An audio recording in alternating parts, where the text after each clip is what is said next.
From Hollywood, it's time now for...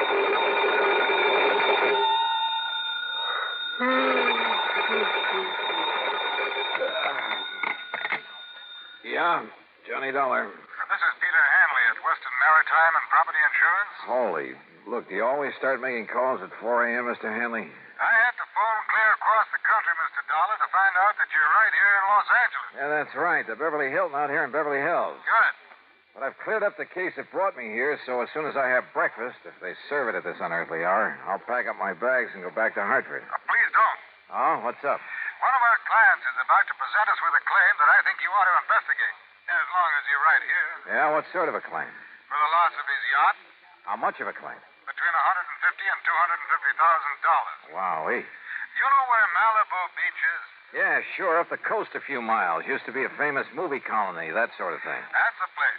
Well, if you can find some means of transportation, I'll meet you at the Malibu Pier. On expense account, Mr. Hanley, I can find anything. Well, now, look here. And on a claim that could run to $250,000, I'm sure you won't be chintzy. Mr. Dollar. I'll see you at the Malibu Pier.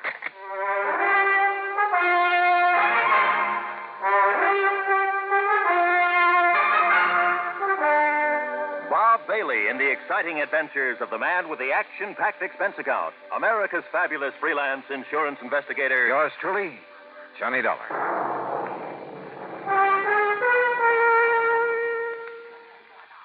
And now, Act One of yours truly, Johnny Dollar.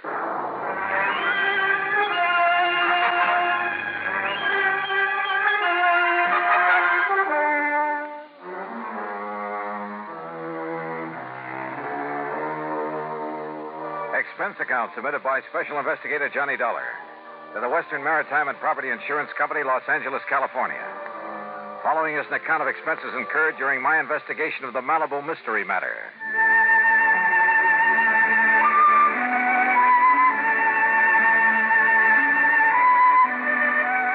Expense account item 1, $2.25 for a fancy breakfast in my room at the Beverly Hilton. Item 2, $50 deposit on the best-looking rental car I could find.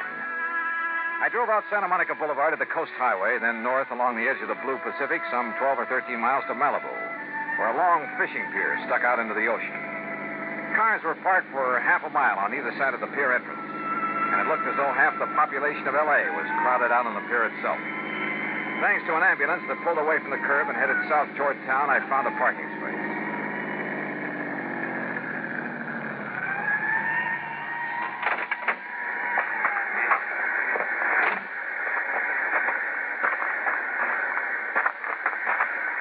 Mr. Dollar? Here. Oh, hi, Mr. Hanley. Come along out on the pier. All right. What's all the mob so early in the morning? Apparently, word of an accident like this gets around quickly. What kind of an accident? Don't you see the Coast Guard vessels out there circling around? Yeah. Did this boat you were talking about sink out there? The Tatus, Mr. Dollar, a $150,000 diesel yacht. What happened to her? Apparently, it just blew up. Survivors? Mr. and Mrs. Randolph Merrill and the steward and deckhand managed to get into the launch they used for tender. They were picked up by the Coast Guard. The skipper went down with the yacht. At least no trace of his body has been found as yet. Captain Rollins. A few people just have to get back off the pier. Oh, Miss Hanley. Now, this is Johnny Dollar, special investigator for my insurance company. Captain Rollins of the Coast Guard. Mr. Dollar? Hi, Captain. Have you found anything out there, Captain? Not a sign of the Tatus, Mr. Hanley. Yeah, it's mighty deep water. And I'm afraid that, like Mr. Merrill and his wife told us, she just blew herself to smithereens. Yeah. Even from here, I can see some wreckage floating in. Well, they're all working around the oil slick out there, so the grapples ought to be able to find something down below. Some traces of a hull or machinery or something. When did it happen? Oh, 2.5 hours ago. One of our craft got up here from Santa Monica Harbor not more than 40 minutes after she went down. How'd you find out about it? Phone call from somebody living along the beach. Tatus stood out there blowing a whistle and foghorn, woke him up. By the time he got out of bed, well, he said it looked like a regular fireworks display. About a half mile offshore, huh? You see where they put a marker buoy? Yeah. Wouldn't the wind and current move that slick and whatever wreckage there is? No wind. That's why there's still some fog out there. And they're allowing for drift. Don't worry. If there's anything left of the Tatus, those boys will find it. Now, excuse me, will you please? I got to keep a check on operations out there. Yeah, sure, Captain. See you later. Hanley, you say Mr. and Mrs. Merrill are okay, huh? Yes. If the Coast Guard in Santa Monica are through with them, they're probably back at their home in Westwood. I think I'd like to talk to them. By all means. Though I don't exactly see any particular reason for investigation. It's company policy, Mr. Dollar, on any claim over $100,000. Yeah, but the claim can't have been made yet. Don't worry, it will be. Wait a minute. $150,000 yacht. But you said the claim could go as high as $250,000. Yes, that's because of Mrs. Merrill's jewelry, which she always took with her. Oh, was that lost too? I don't know. I haven't yet talked to her. Then let's do it. Well, if it hadn't been for a friend of mine living up on the hill behind the beach who was also wakened and saw the explosion, I wouldn't have known about it even this soon. Yeah. Well, come on, let's talk to the Merrills.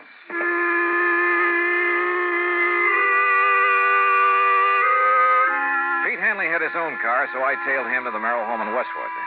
It was in a nice, but certainly not a fancy section.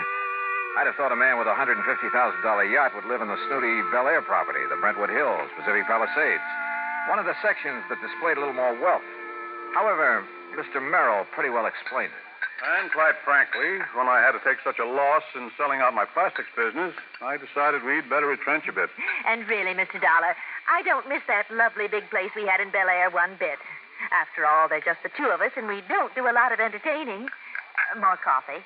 No, thanks. As a matter of fact, Dollar, I was thinking of selling the taters for, well, to be frank about it, for purely economic reasons. Oh? Wouldn't it have been pretty hard to get your price for a boat like that? Possibly. Quite frankly, the maintenance on it alone became quite a burden after I lost my business. But no matter. Now the insurance will pay for her. Mr. and Mrs. Merrill, there is one thing that I must find out. Yes, Mr. Hanley. Mrs. Merrill's jewelry.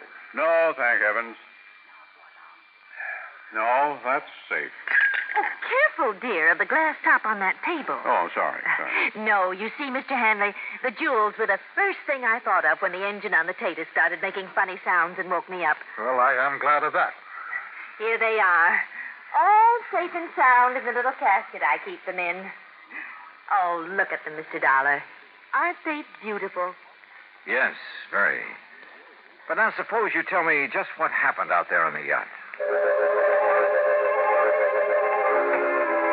They said they'd been cruising peacefully up the coast, all hands on board asleep except for the skipper at the wheel. Then the engine started making strange sounds, shaking the whole yacht. The Merrills and the crew jumped out of their beds and rushed on deck. By then, the captain had discovered something wrong with the fuel system, so he ordered them off from the tender while he tried to operate the extinguisher system. Then, barely minutes after they'd cleared her side, came a series of explosions.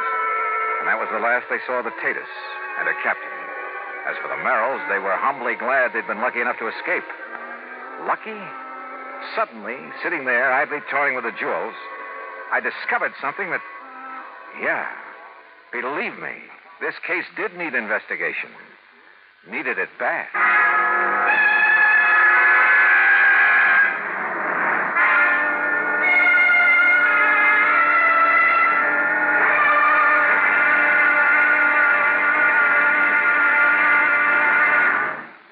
Act two of yours truly, Johnny Dollar, in a moment. Act two of yours truly, Johnny Dollar, and the Malibu Mystery Matter.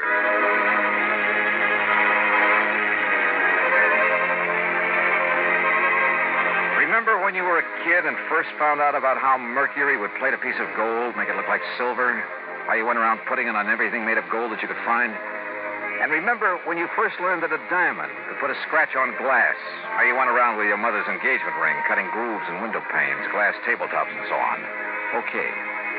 Sitting there, listening to the Merrills tell about the explosion on their yacht, I toyed with some of the beautiful jewelry Mrs. Merrill had been able to save. Jewelry insured for $100,000. Absent-mindedly, I dragged the diamond in one of her rings across the glass top of the coffee table a couple of times. Then again with pressure.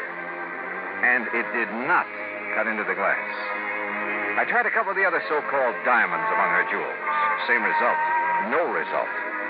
Those highly insured jewels were paste.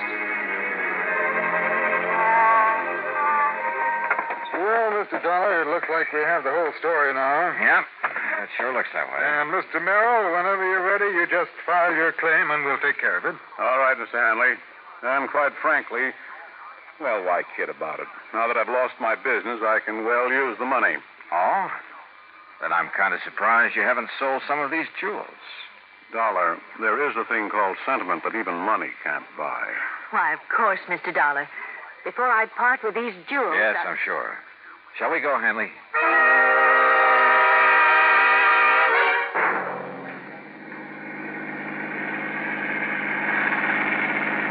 But if you're perfectly satisfied with the Merrill's account of the wreck, why go back to Malibu? Did I say I was perfectly satisfied, Hanley? Look, wouldn't you feel a lot better if that wreck could be located, maybe brought up for examination? Well, yes, but you're certainly lucky Mrs. Merrill saved that fortune in jewelry. What jewelry? What are you talking about? You saw it yourself. Did I? And it's covered for $100,000. That jewelry that she showed me? Of course. What are you getting at, Dollar? Look, I take it Merrill's business came a cropper, huh? Why, yes, he simply bit off more than he could chew. You know, overestimated his market, overexpanded. Matter of fact, I've been thankful these past couple of years that I didn't fall for his pitch and invest in it. Merrill's quite a promoter, you know. You mean a crook? Well, I didn't say that, no, but his Bel Air estate, where they used to live, his yacht, her jewelry, that sort of thing. They were all to impress the people he got to finance his ventures. A real fast guy was somebody else's buck, huh? Yeah, I guess you could say that about him. So that's why you wanted me to investigate this so-called accident to his yacht. No, not at all, as I told you. Hey, what do you mean by so-called? Hanley, you say a friend of yours actually saw the explosion. That's how I learned of it almost as soon as the Coast Guard. But now... And if you know the address, that's where we're going. I told you, he lives up on a hill overlooking Malibu Beach. Only first we're going to stop at the Santa Monica Coast Guard station and pick up a chart or two. Why? Also, if you know a good surveyor, we'll take him along with us. Dollar? Yeah, Hanley? I've got an idea that may save your company a lot of money.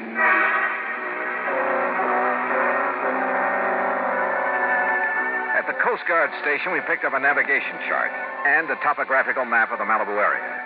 Then we picked up a surveyor named Barkley, who dragged along one of those tripod surveying instruments. Then on to the house of Hanley's friend up in the Malibu Hills. And from him, we got some information that began to bear out some of my suspicions. Yeah, that's right. That's right. When I heard the yacht's whistle and the foghorn, I hopped out of bed and I stood right here in this doorway to the porch. Uh-huh. Leaning against it the way you are right now, Mr. Duncan? Yeah, that's right. Yeah. Well, of course, it was so dark, it was so foggy out there over the ocean. I was about to go back to bed, and then, boom, the boat exploded. Where? Oh, I can tell you exactly where. From here, that is. What do you mean? Well, the flash it made. It was, right square between those two trees. All right, Mr. Barkley. Set up your transit and get a line on that. Yep. Then plot the line on this map. Right. Dollar, look. You look, Hanley. See that marker buoy where the Coast Guard boats are looking for the wreck? Well, the line Mr. Dobkin has given us is nowhere near that. Well, yes. Mr. Dobkin, do you suppose any of your neighbors heard the noise and got up for a look? I certainly would think so. Then we really have something to work on. But, Dollar, I still don't understand. You will, Mr. Hanley. You will. Plenty. Act 3 of yours truly, Johnny Dollar, in a moment. And now, Act 3 of yours truly, Johnny Dollar, and the Malibu Mystery Matter. Pete Hanley, the insurance man, and Barkley, the surveyor, and I continued our interviews of people living along Malibu Beach who'd seen the yacht explode. Yes, sir. I just rose right up in bed, and I could see straight out my front window. And you saw the actual explosion, Mrs. Gray? I certainly did. Right out through there. Good, thank you. Okay, Mr. Barkley, get a beat on it with your surveying instrument, then plot it on the map. Right you are, Mr. Doc. That's right, sir. I see the flash right the other side of that big oleander bush out there in the yard. And you were standing right here, Mr. Phillips? Exactly here, yes, sir.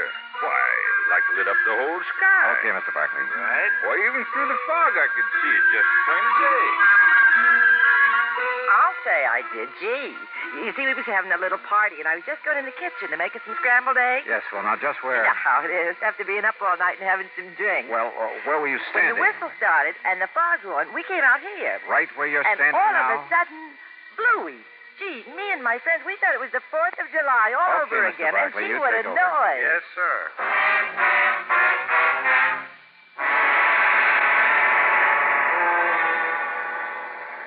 So, according to our survey, Captain Rollins, your boats have been looking in the wrong area for that wreck.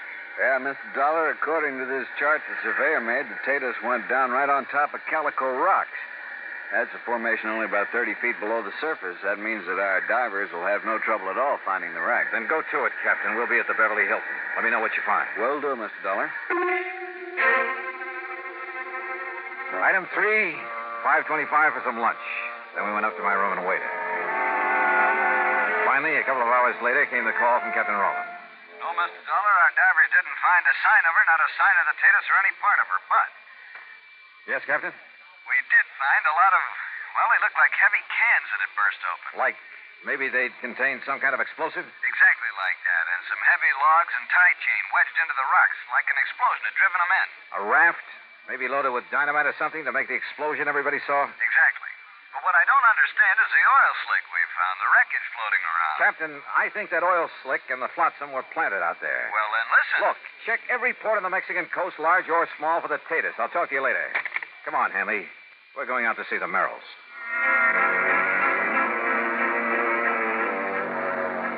On the way out to Westwood, I wondered. I was satisfied. I was sure. I knew just how Merrill had pulled his little fraud. Little? What's little about a few $100,000? But I needed more than that for the sake of the insurance company who'd have to prosecute. So when we got there, I decided to try a bluff. Come in, Mr. Dollar. Mr. Hanley. I didn't expect to see you back here so soon. Yes, won't you gentlemen sit down?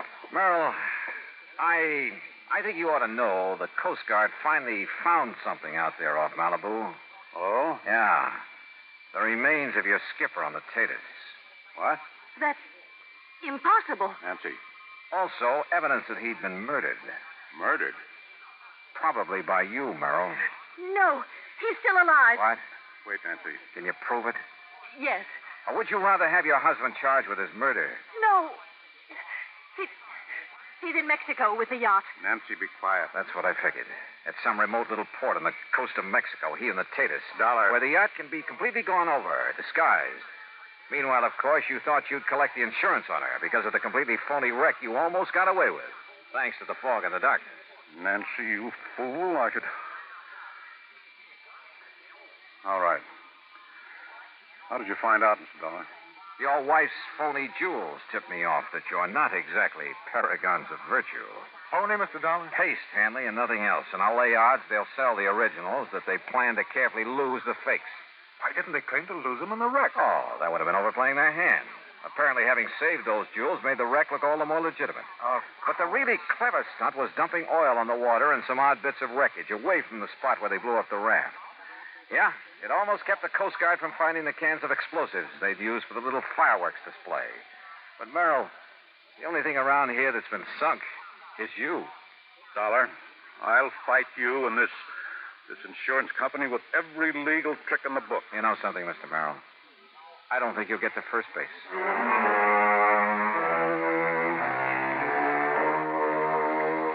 Yeah?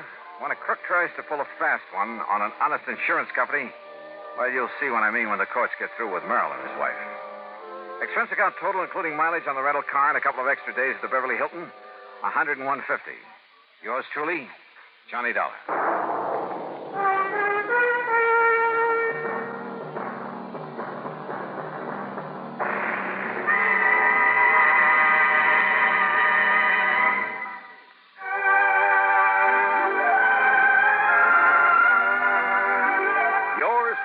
Johnny Dollar, starring Bob Bailey, originates in Hollywood and is written, produced, and directed by Jack Johnstone.